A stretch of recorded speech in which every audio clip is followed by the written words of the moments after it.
It's time to celebrate. Phyllis, foresight, dream of tomorrow and wonderful things to come.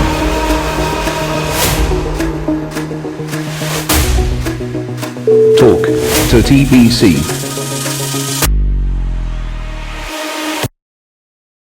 உலகமெங்கும் வாழ்கின்ற தமிழ் பேசும் மக்கள் அனைவருக்கும் வணக்கம். தொடரும் டாக் டு டிபிசி அரசியல் உரையாடல் நிகழ்ச்சியிலே இன்றும் இணைந்திருக்கின்றோம். இன்றும் என்னுடன் இணைந்திருக்கின்றார்கள் டிபிசியின் அரசியல் ஆய்வாளர் தோழர் ஜெகநாதன், தோழர் சிவலிங்கம், தோழர் தம்பா. மூவருக்கும் வணக்கம். இந்த ஞாயிற்றுக்கிழமை முக்கியமான பல விடயங்கள் இருந்தாலும் கூட முதன்மை விடயமாக நாங்கள் இந்த உள்ளூராட்சி சபை தேர்தல் தொடர்பாக பேச இருக்கின்றோம். குறிப்பாக உள்ளூராட்சி சபை தேர்தல் எங்களுடைய கவனமெல்லாம் வடகிழக்கிலே இருக்கின்ற நிர்வாக சபை தொடர்பான கவனத்தை செலுத்துவதாகவே இருக்கின்றோம். அதே விடயம் இப்பொழுது குறிப்பாக பட்டணந்த விவாதம் தொடர்பாக பாராளுமன்றத்திலே அறிக்கை ஒன்று சமர்ப்பிக்கப்பட்ட தொடர்பாக 2 நாள் விவாதம் மேற்கொள்ளப்பட இருக்கின்றது. இவ்வாறு ரணில் எவ்வாறு இதை கையாள போகின்றார் என்ற விடயமும் இருக்கின்றது. நீண்ட நாட்களுக்கு பிறகு இந்த விசாரணை தொடர்பாக இந்த விசாரணை மேற்கொண்ட கமிஷன் முடிவுகள் தொடர்பாக பாராளுமன்றத்திலே சமர்ப்பிக்கப்பட்ட போது பல்வேறு விடயங்களை சபாநாயகர் சுட்டிக்காட்டியிருந்தார். எது எவ்வாறு இருந்தாலும் இன்றைய முக்கியமான காலகட்டத்திலே இந்த தேர்தல் உள்ளூராட்சி தேர்தலை தமிழ் சமூகம் எதிர்நோக்கி இருக்கின்றது. அதேவேளை உங்களுக்கு தெரியும், வடக்கிலே இருந்து செயற்படுகின்ற பல யூடியூப் ஊழல் தொடர்பாக பல்வேறு விடயங்கள் வந்ததும் பலர் கைது செய்யப்பட்டிருப்பதும் அறிவீர்கள். புலம்பெயர்ந்த நாட்டிலே மக்கள் கொடுத்த பெருந்தொகையான நிதியினை எவ்வாறு மோசடி செய்தார்கள் என்பதை நீங்கள் அறிந்திருப்பீர்கள். இது முக்கிய காரணமாக புலம்பெயர்ந்த நாட்டிலே இருக்கின்ற சில யூடியூபர்களும் காரணம் என கூறப்படுகிறது. என்றால் கடந்த காலங்களிலே இந்த புலிகளின் வன்முறைகளை, புலிகளின் ஜனநாயக மீறல்களை வலிமையாக ஆதரித்த சில யூடியூபர்கள் இந்த யூடியூப் நிகழ்ச்சிக்கு ஆதரவளிப்பதை நாங்கள் காணக்கூடிய இருக்குது. இலங்கை பாராளுமன்ற வரலாற்றிலே மிக மோசமான தமிழ் சமூகத்திலிருந்து தெரிவு செய்யப்பட்ட ஒரு பாராளுமன்ற உறுப்பினர் நடவடிக்கை மிக மோசமானவும் அநாகரிகமாக இருப்பதை நாங்கள் காணக்கூடிய இருக்கின்றது. எனவே இவற்றை விட இன்று முக்கியமாக உள்ளூராட்சி சபை தேர்தல் தொடர்பாக வடபகுதியில் யாழ்ப்பாணத்திலே மெகா கூட்டணி ஒன்று உருவாக்கப்பட்டிருப்பதாக கூறுகிறது. என்னை பொறுத்த மட்டில் இது யாழ்ப்பாண கூட்டணி என்றவே அழைக்க நான் விரும்புகின்றேன். என்றால் இந்த கூட்டணிக்கும் வடக்கு கிழக்குக்கும் எந்தவித தொடர்பும் இல்லை தெரியும். இவர்களுக்கு வடகிழக்கிலே எந்தவித கிளையும் இல்லை, உறுப்பினர்கள் இல்லை என்பதை அறிவீர்கள். அப்படி இருக்கும் பொழுது தமிழ் மக்களுடைய பிரச்சனை தொடர்பாக 2 விடயங்களை முன்வைத்து அவர்கள் இந்த தேர்தலிலே போட்டியிடுவதாக தெரிகிறது. குறிப்பாக 13வது திருத்தச் சட்டத்தை நிராகரிப்பது, நல்லாட்சி அரசியலை கொண்டு வரப்பட்ட AK ராஜ்யம் என்ற புதிய அரசியலுக்கு உட்பட்ட விடயத்தை நிராகரித்து இந்த கூட்டணி போட்டியிடுகிறது. எனவே இவர்கள் தமிழ் மக்களை பற்றி பேசுவதற்கு தகுதியுடையவர்களா என்ற கேள்வியை எழுப்பாமல் இருக்க முடியவில்லை. இந்த கூட்டணியிலே இணைந்திருக்கின்றவர்கள் கஜேந்திரகுமார் அணி, அடுத்த தவராஜா அணி, அடுத்ததாக அருந்தோபாலன் அணி, ஸ்ரீகாந்தா சிவாஜிலிங்க அணி, ஐங்கரநேசன் அணி. எனவே இவர்கள் மீண்டும் மக்களை ஏமாற்றுவதற்கு முயற்சி செய்கிறார்கள் என்பது நிச்சயமாக தெரியும். என்றால் இந்த உள்ளூராட்சி சபை தேர்தல் என்பது கடந்த பல காலங்களாக, பல வாரங்களாக நாங்கள் பேசி வருகின்ற விடையும், அதாவது இந்த எங்களுடைய கிராமத்திலே, எங்களுடைய நகரங்களை, எங்களுடைய மாநகர சபைகளை அதை நிர்வகிக்கக்கூடிய தகுதியுடைய நிர்வாகிகளை தெரிவு செய்வது. நினைக்க இது தொடர்பாக ஜெகநாதன் மிக தெளிவாக கூறுவார். அண்மையிலே யாழ் பல்கலைக்கழகத்தின் சட்டத்துறை தலைவர் ஒரு யாழ்ப்பாணத்திலிருந்து வருகின்ற ஒரு தொலைக்காட்சிக்கு கொடுத்த பல்வேறு விடயங்களை அவர் சுட்டி காட்டியிருக்கின்றார். எனவே இந்த விடயங்கள் தொடர்பாக கவனம் செலுத்த வேண்டும். அதேவேளை கிழக்கு மாநிலத்திலே குறிப்பாக மட்டக்களப்பிலே முன்னாள் அமைச்சர்களான வியாழந்தன், சந்திரகாந்தன் இருந்து ஒரு கூட்டணியை உருவாக்கி இருக்கின்றார்கள். இதில் தமிழரசு கட்சி தனித்து போட இருக்கின்றது. அது மட்டுமல்லாமல் புலட், EPR, டெலோ போன்ற கட்சிகள் தனித்து போட்டியிடுகின்றன. இவற்றுக்கெல்லாம் ஒன்றாக தேசிய மக்கள் சக்தி வடகிழக்கிலே இருக்கின்ற அனைத்து மாவட்டங்களிலும் உள்ளூராட்சி சபை, நகர சபை, மாநகர சபையிலே போட்டியிடுகின்ற விடயத்தையும் நாங்கள் கவனத்தில் கொள்வோம். நம்ம இப்பொழுது இந்த பல்வேறு மெகா கூட்டணி அமைக்கப்பட்டிருக்கின்றது. பத்திரிகையாளர் கேட்ட கேள்விகளுக்கு இது தேர்தல் கூட்டணி என்று தெளிவாக கூறியிருக்கின்றார்கள். இந்த தேர்தல் மட்டுமல்ல, எல்லா தேர்தலையும் தாங்கள் எதிர்நோக்க காத்திருப்பதாக கூறியிருக்கின்றார்கள். இதே அணியினர் கடந்த காலங்களில் சங்கு சின்னத்திலிருந்து தங்கள் வெறும் தோல்வியை சந்தித்தவர்கள். நீங்க எவ்வாறு இந்த நிகழ்வுகளை பார்க்கின்றீர்கள்? வணக்கம், நேயர்களுக்கு வணக்கம். இந்த உள்ளூராட்சி தேர்தல்கள் நீங்கள் ஏற்கனவே குறிப்பிட்டது போல அது ஒரு தனித்துவமான தேர்தல். உள்ளூராட்சி நிர்வாகங்கள் தொடர்பானது. அதுதான் அதில் முக்கியத்துவம் பெற வேண்டியது என்பது எல்லோருக்கும் தெரிந்தது. அதில் இந்த ஏற்படுத்தப்படும் கூட்டணிகளும் தேசிய அளவிலான நீண்டகால தமிழ் பேசும் மக்களின் பிரச்சனைக்கான தீர்வு தொடர்பான நிலைப்பாடுகள் பற்றிய வாத பிரதிவாதங்களும் இந்த தேர்தல் தொடர்பாக எழுப்பப்படுவது மொத்தத்தில் அர்த்தமற்றது. அது பற்றிய திறனை மக்கள் மத்தியில் வலுத்து கொண்டு போகின்றது. அதாவது அன்றாட மக்களின் அன்றாட தேவைகள், மக்கள் அன்றாடம் எதிர்நோக்கும் பிரச்சனைகள், அபிவிருத்தி விடயங்களில் அவர்கள் அதை அக்சஸ் பண்ணலாம் இருக்கிறார். அபிவிருத்தி விடயங்கள் சாதாரண மக்களை தொட்டி செல்லாமல் இருப்பது, அதற்கு மேலாக தங்களது காணி பறிப்பு பிரச்சனை, காணாமல் போனவர்கள் பிரச்சனை போன்றவர்கள் சாதாரண மக்களுக்கு இந்த பிரச்சனைகள் இருக்கு. இந்த பிரச்சனைகளுக்கும் தேசிய அளவிலான தீர்வு நீங்கள் கூறியது போல 13 திருத்தம் வேண்டாம் என்ற ஒரு நிலைப்பாட்டு மையமாக வைத்து ஒரு கூட்டணி ஒன்று உருவாகுவதாக இருந்தால் 13 அது ஒரு அரசியல் தெளிவின்மையின் பால் தான் அது பார்க்கப்பட வேண்டும். ஏனென்று சொன்னால் 13 திருத்தம் என்றது நீங்கள் வேணுமோ வேண்டாமோ என்று பாதிக்கப்பட வேண்டிய பொருள் அல்ல. 13 திருத்தம் இலங்கை அரசியல் யாப்பில் தற்போது இருக்கின்றது. அதில் பல குறைபாடுகள் இருக்கின்றது என்றதெல்லாம் வேறு விடயம். அந்த 13 திருத்தம் அரசியல் யாப்பில் இருக்கின்றது. அரசியல் யாப்பின் பிரகாரம் அதில் உள்ள சரத்துக்கள் அமுல்படுத்தப்பட வேண்டும் என்று அதில் உள்ள அதியுச்ச நன்மைகளை தமிழ் பேசும் மக்களுக்கு எடுத்துக் கொடுப்பது என்பது எல்லோரும் தமிழ் பேசும் மக்கள் மாத்திரமில்லை, இலங்கையில் ஜனநாயகத்தை விரும்பும் அனைவரது கடமையாகும். அதற்கு அப்பால் தமிழ் பேசும் மக்களின் நீண்ட கால பிரச்சனைகளுக்கு என்னவாறு தீர்வு காண வேண்டும் என்பது இந்த தேர்தல் அரசியலுக்கு அப்பால் விவாதிக்கப்பட வேண்டிய விடயங்கள். அது தொடர்பாக எல்லோருக்கும் ஏற்புடையதான நடைமுறை சாத்தியமான நிலைப்பாடுகளை அடையாளப்படுத்தி தெளிவாக வரையறுத்து அதை ஒட்டி தமிழ் பேசும் மக்களை ஒருமுகப்படுத்தக்கூடிய ஆகர்ஷமான விவேகமான தலைமை ஒன்று தேவை. அவ்வாறான ஒற்றுமையும் அவசியம். அவர் உண்மையான தேவையான அந்த தமிழ் பேசும் மக்களுக்கும் இலங்கையில் ஜனநாயகத்தை விரும்பும் அனைத்து சமூகங்களுக்கும் தேவையான அந்த ஒற்றுமை என்பதற்கும் தேர்தல் தொடர்பாக இவர்கள் இந்த ஆடுபுலி ஆட்டம் ஆடுகின்ற அந்த கேம் ஒற்றுமைக்கும் நிறைய வித்தியாசம் இருக்கின்றது. என்னை பொறுத்தவரையில் இந்த உள்ளூராட்சி தேர்தல்கள் இவர்களுக்கு ஒரு சரியான பாடத்தை படிப்பிக்கொண்டு நினைக்கின்றனர். இன்று நீங்கள் கூறியது போல தமிழ் கட்சிகள் அல்ல தமிழ் தேசிய கட்சிகள் என்று இதுவரை யாழ்ப்பாண பத்திரிகைகளால் உருவகப்படுத்தப்பட்ட இந்த அரசியல் பொலிட்டிக்கல் ஃபார்மேஷன் என்று சொல்றாங்க. இந்த அரசியல் கட்டமைப்புகள் சிதிலமாகி ஒரு தனிப்பட்ட பிரச்சனைகளை பேசி கதைத்துக் கொண்டிருப்பதாக அவர்கள் ஒரு எங்கேயோ போய்விட்டார்கள். அரசியல் புரோசஸில் இருந்து விலகி போய்விட்டார்கள்.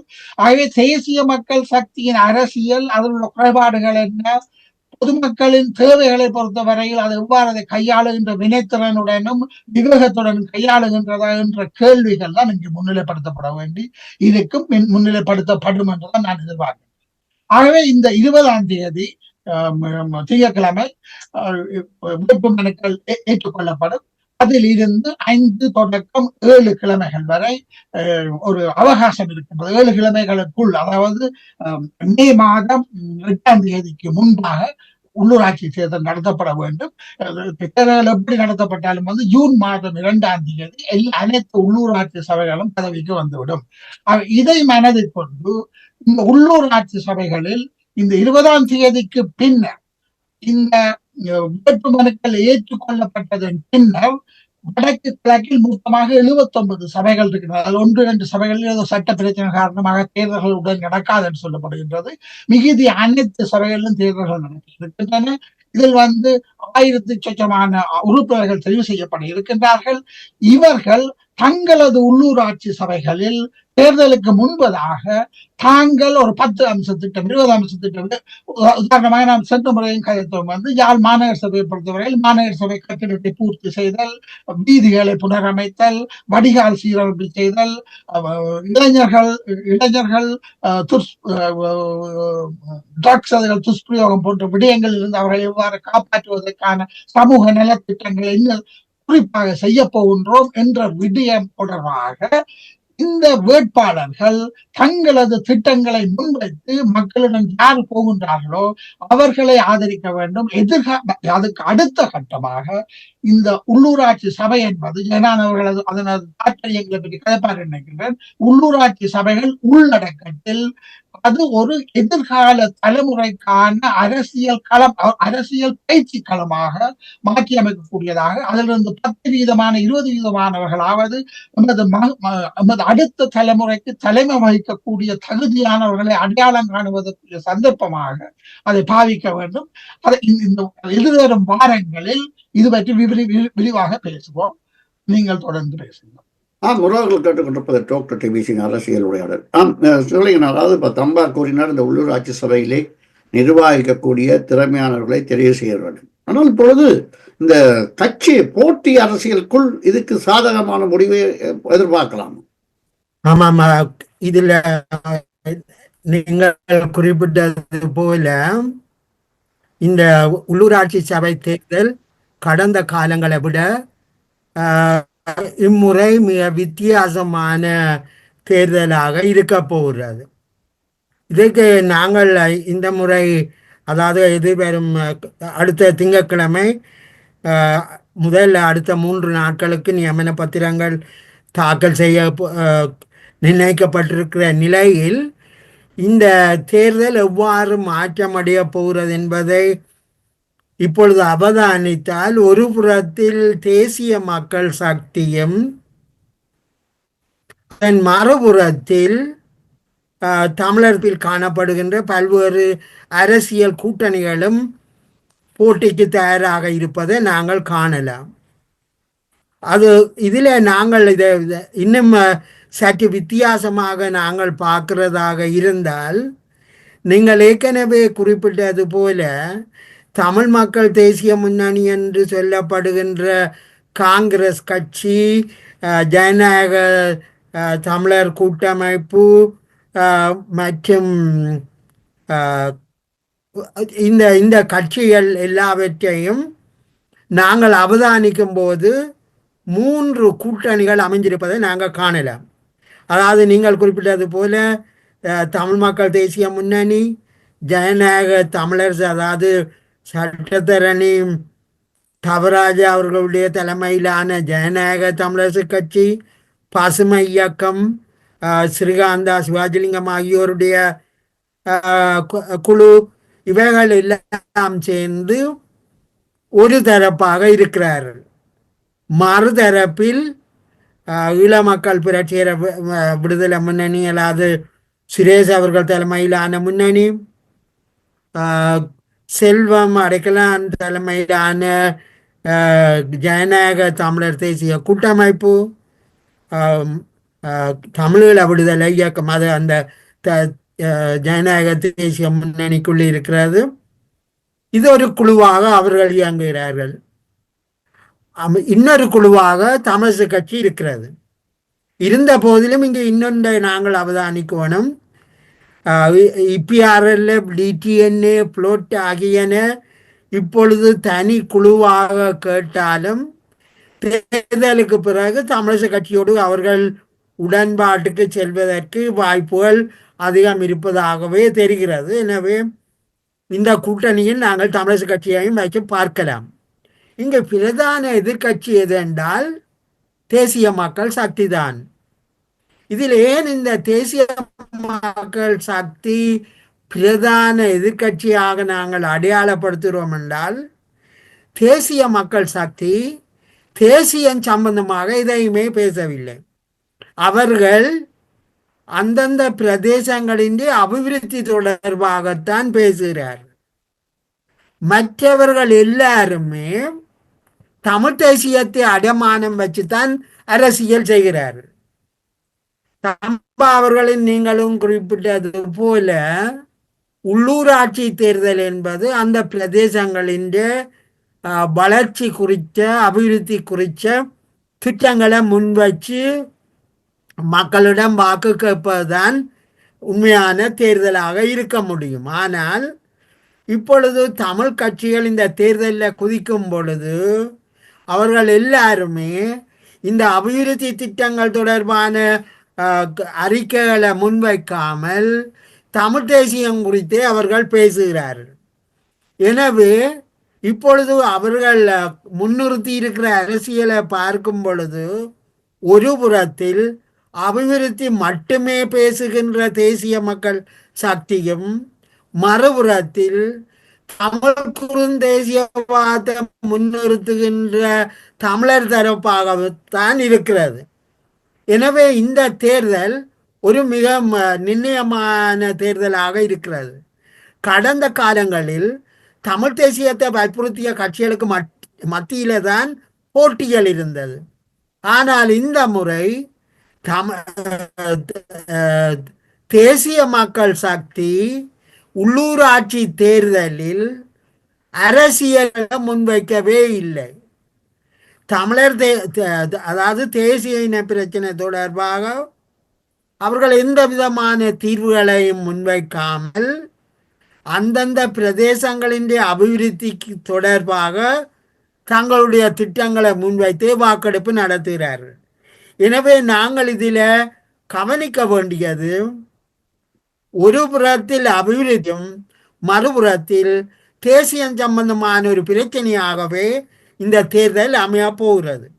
இதில் இன்னும் ஒரு அம்சத்தை நாங்கள் கவனித்தோம் என்றால், இந்த தேர்தல் காலத்தில் கஜேந்திரகுமார் தலைமையிலான தமிழ் மக்கள் தேசிய முன்னணி அல்லது காங்கிரஸ் கட்சி தேசிய இன பிரச்சனை தொடர்பாக சொல்லும் பொழுது தேசிய இன பிரச்சனையை தீர்க்காமல் அபிவிருத்தி சாத்தியம் இல்லை என்கின்ற விவாதத்தை முன்வைக்கிறார்கள்.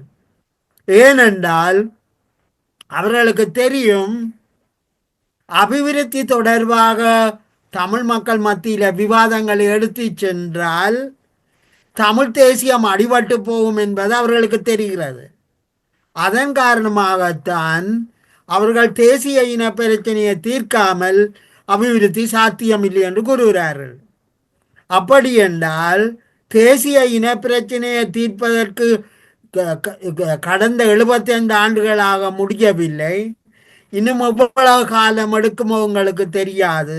இவ்வாறான பின்னணியில் தமிழ் பிரதேசங்களின் அபிவிருத்தியை நாங்கள் கைவிடுவதா என்ற கேள்வி எழுகிறது. எனவே தமிழ் மக்களுக்கு முன்னால இன்றைக்கு தமிழ் மக்களுக்கு முன்னால உள்ள பிரதான கேள்வி, தமிழ் தேசியத்தை முன்வச்சு இந்த உள்ளூராட்சி தேர்தல்களை நடத்துவதாம் அல்லது தமிழ் பிரதேசங்களின் அபிவிருத்தி பின்தங்கிய காரணத்தினால இப்பொழுது தமிழ் பிரதேசம் போரினாலும் இயற்கை அனர்த்தங்களினாலும் பாதிக்கப்பட்டு இப்பொழுது அபிவிருத்தி குன்றிய நிலையில், மிக மோசமான அளவில் பாதிக்கப்பட்டுள்ள நிலையில் நாங்கள் இந்த பின்தங்கிய நிலைமையை தொடர்ந்து எடுத்து செல்வதா என்கின்ற ஒரு முக்கியமான கேள்வி எங்களுக்கு முன்னால எழுகிறது. எனவே இந்த தேர்தல் என்பது அபிவிருத்தி தொடர்பாக தமிழ் மக்களுடைய வாழ்வாதாரங்களை கட்டியெழுப்புவதற்கான ஒரு அரசியலை அல்லது ஒரு திட்டத்தை நாங்கள் முன்னெடுப்பதா, அல்லது வெறுமனே தமிழ் குறுந்தேசியவாதத்தை முன்னெடுத்து அபிவிருத்திகளை பின்தங்க செய்து எங்களுடைய மக்களுடைய வாழ்க்கை தரத்தை இன்னும் மோசமான நிலைக்கு தள்ளுவதா என்ற கேள்விதான் எங்களுக்கு முன்னால் இருக்கிறது. அடுத்து வரும் காலங்களில் நாங்கள் இது பற்றி மேலும் அதிகமாக விவாதிப்பது அவசியம் என கருதுகிறேன். ஏன்னா இப்பொழுது நாங்கள் ஒரு தேர்தலை எதிர்நோக்கி இருக்கின்றோம். புலம்பெயர்ந்த மக்கள் பெரும்பாலானோர் எங்கள் பகுதிகளில் நிதி உதவி செய்ய காத்திருக்கின்றார்கள், அபிவிருத்திக்கு முன் வந்து உதவி செய்ய காத்திருக்கின்றார்கள். இந்த அரசின் மீது ஓரளவு நம்பிக்கை வைத்திருக்கின்றார்கள். இப்படியான அந்த சூழ்நிலையிலே இந்த தேர்தலை மிகவும் கவனமாக கையாள வேண்டிய பொறுப்பு தமிழ் கட்சிகளுக்கு இருக்கின்றது. ஆனால் தமிழ் கட்சிகள் சிவலிங்கம் கூறியது போன்று தமிழ் தேசிய இன பிரச்சனைக்கு தீர்வு இல்லாமல் அபிவிருத்தியை பற்றி பேசுவது பிரயோசனம் இல்லை என்று கூறிக்கொண்டு இந்த தேர்தலில் போட்டியிடுவது இந்த நிர்வாகத்தை முடக்குவதற்கு ஒரு வழியாக அமைந்து விடுவோம் என்று ஐயம் ஏற்பட்டிருக்கின்றது. எவ்வாறு இதை பார்க்க? நன்றி ராம். இதுல முக்கியமாக என்னன்னு சொல்லி சொன்னால், இந்த தமிழ் அரசியல் தலைவர்களை பொறுத்தவரையில் இந்த பூர்ஷ்வா அரசியல் என்று சொல்லுவார்கள் அல்லது முதலாளித்துவ சிந்தனையை கொண்டவர்கள் தான் இந்த அரசியல் தலைவர்கள் எல்லாரும். ஆனபடியால் இந்த எப்ப தேசிய மக்கள் சக்தி ஆட்சி வந்து கவிழும், தங்களுக்கு ஒரு வாய்ப்பு கிடைக்கும்ன்றது இவர்களுக்கு நப்பாசை. ஆனா அது நடக்கிறதுக்கு சாத்தியம் இப்பொழுது இல்லை. அதை சிலர் புரிந்து கொண்டிருக்கிறதா மாதிரித்தான் எனக்கு தெரிகிறது சிலரோட பேசிய பொழுது. ஆனால் இங்க முதலாவது, இப்ப இந்த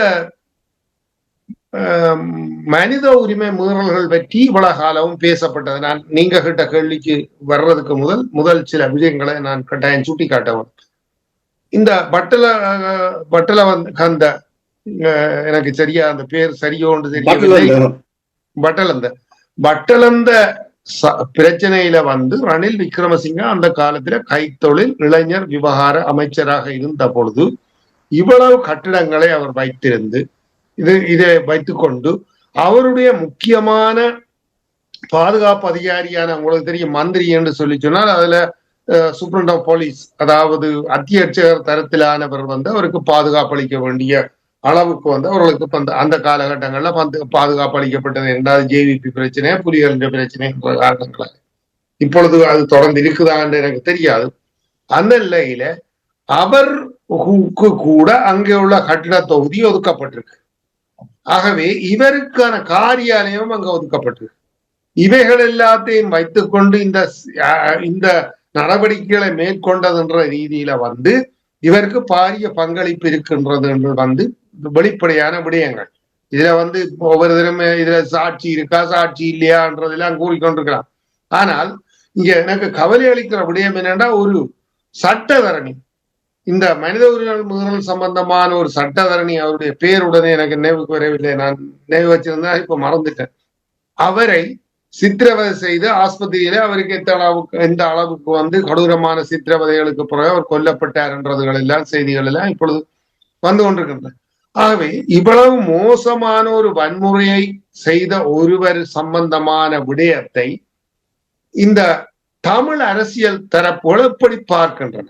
முக்கியமாக இன்றைக்கு இவர்கள் வந்து சிவலிங்கன் சுட்டிக்காட்டின பிறகுதான் உண்மையிலே அதையும் நான் ஏற்றுக்கொள்றேன். என்ன என்று சொல்லி சொன்னால், இதுக்கான சரியான தீர்வை நாங்கள் முன்னெடுக்கிறதுக்கான முயற்சிகளை மேற்கொள்வோமாக இருந்தால் தமிழர் தரப்பிலும் செய்யப்பட்ட மனித உரிமை மீறல்கள் சம்பந்தமான ஒரு விசாரணைக்கு அழுத்தம் கொடுக்கக்கூடிய வாய்ப்பு வந்து இந்த அரசாங்கத்துக்கு ஏற்படுத்துவதற்கான வாய்ப்பை எப்படி பயன்படுத்திக் கொள்ளுகிறேன். ஆகவே இது சிங்களவர்களுடைய பிரச்சனை என்ற ரீதியில ஏதோ வாயால சில உதட்டு ரீதியாக சில கருத்துக்களை சொல்றார்களே தவிர பாராளுமன்றத்தில இதுக்கான எந்த மாதிரியான வரவு செலவு திட்டத்தை ஆதரிக்கிறார்கள், ஒதுக்கப்பட்டதுக்கு ஆதரவு தெரிவிக்கிறார்கள். ஆனால் இந்த பிரச்சனையில மனித உரிமை மீறல் சம்பந்தமான ரீதியில வந்து எப்படியான முடிவுகளை தமிழ் அரசியல் தலைவர்கள் மேற்கொள்கிறார்கள் இவர்களுக்கு வந்து மனித உரிமைகளை பற்றியும் அக்கறை இல்லை, நாட்டு மக்களை பற்றியும் அக்கறை இல்லை, சமூகத்திலே என்ன பிரச்சனை நடந்தாலும் இவர்களுக்கு அக்கறை இல்லை என்றதை இவர்கள் தெளிவாக தெரியப்படுத்துகிறார். இதிலும் ஒரு வழி மேல போய் சாணக்கியன் ஏதோ என்ன மஹிந்த ராஜபக்ச கலைக்கப்பட்டது போல இந்த அரசாங்கம் கலைக்கப்படும் என்று சொல்ல வலிக்கிறேன் சொல்றேன். அரசாங்கம் கலைக்கப்படுகிறது, மக்கள் விரட்டி அடிப்பார்கள் இவர்களா தீர்மானிக்கிறார்கள். சிங்கள மக்கள் தானே இதுவரைக்கும் தீர்மானிச்சிருக்கிறார்கள். இப்ப இதை கூட புரிந்து கொள்ளாத, அதை புரிந்து கொள்ள முடியாத முடமாக்கப்பட்ட ஒரு தமிழ் சமூகத்தினுடைய தலைவர்களாக இவர்கள் இருக்கிறார்கள் என்றதை முதலாவது நான் சுட்டிக்காட்ட வேண்டும் என்றதற்காகத்தான் அதை சுட்டிக்காட்டினேன். அடுத்தது நீங்க சொன்ன விஷயத்துக்கு வரும். சமீபத்தில் நான் ஒரு பேட்டியை பார்த்தேன். என்னுடைய பல நண்பர்கள் தோழர்கள் வந்து இதை வலுவாக சிலாகித்து என்னோட பேச சொல்லி சொன்னார்கள். என்னன்னா, உங்களுக்கு இருக்கிற வாய்ப்புகளை வந்து இதுல தெரியப்படுத்த வேண்டிய கட்டாயம் உங்களுக்கு இருக்கு, அதனுடைய அவர்களுக்கு அதுக்கான மதிப்பளிக்க வேண்டும் என்ற ஒரு நோக்கமும் எனக்கு இருக்கிறது.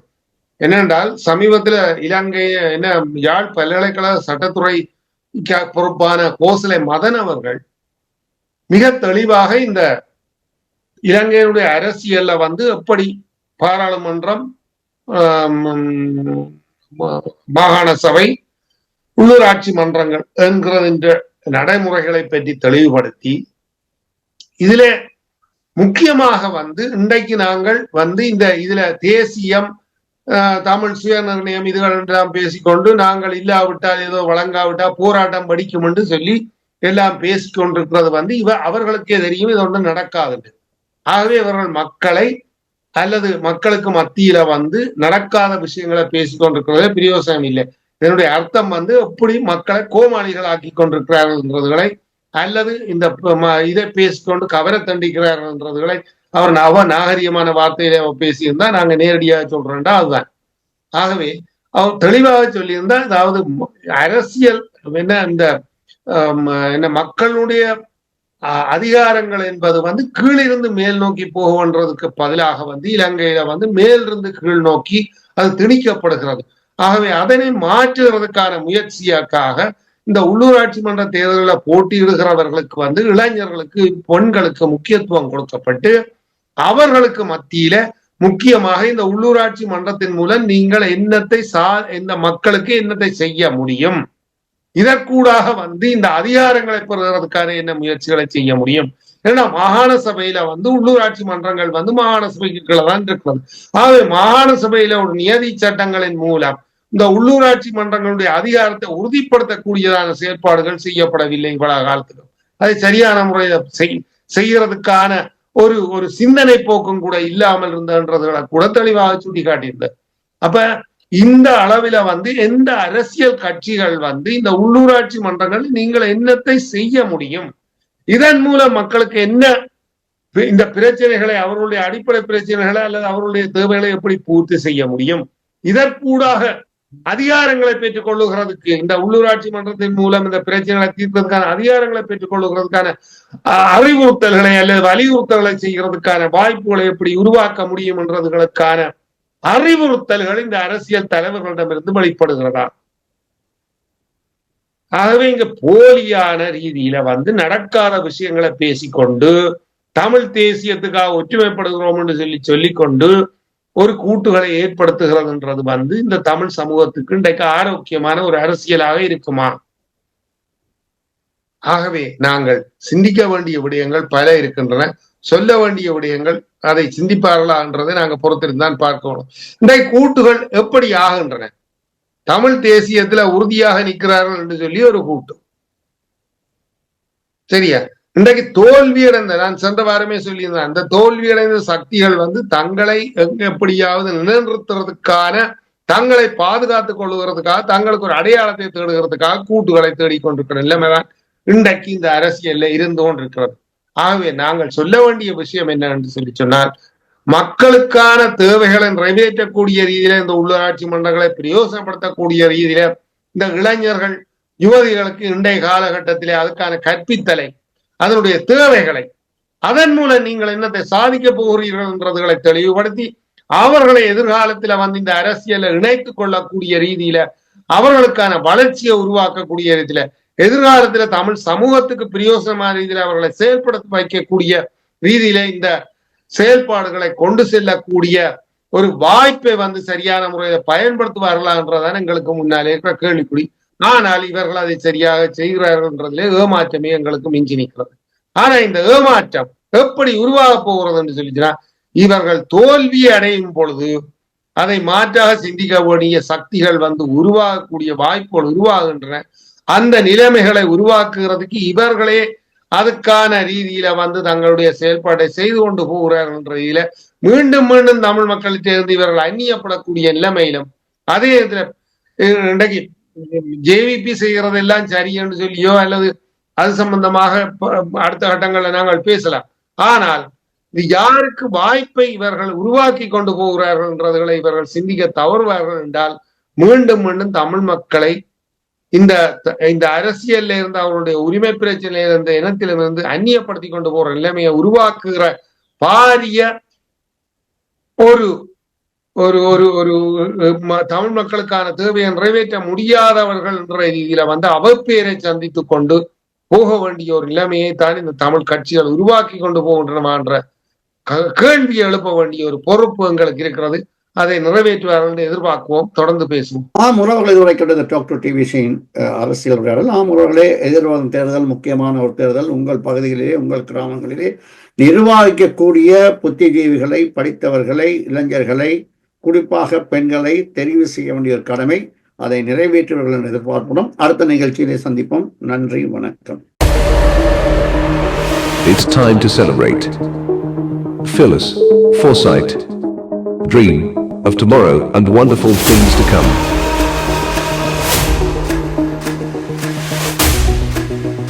Talk to TBC.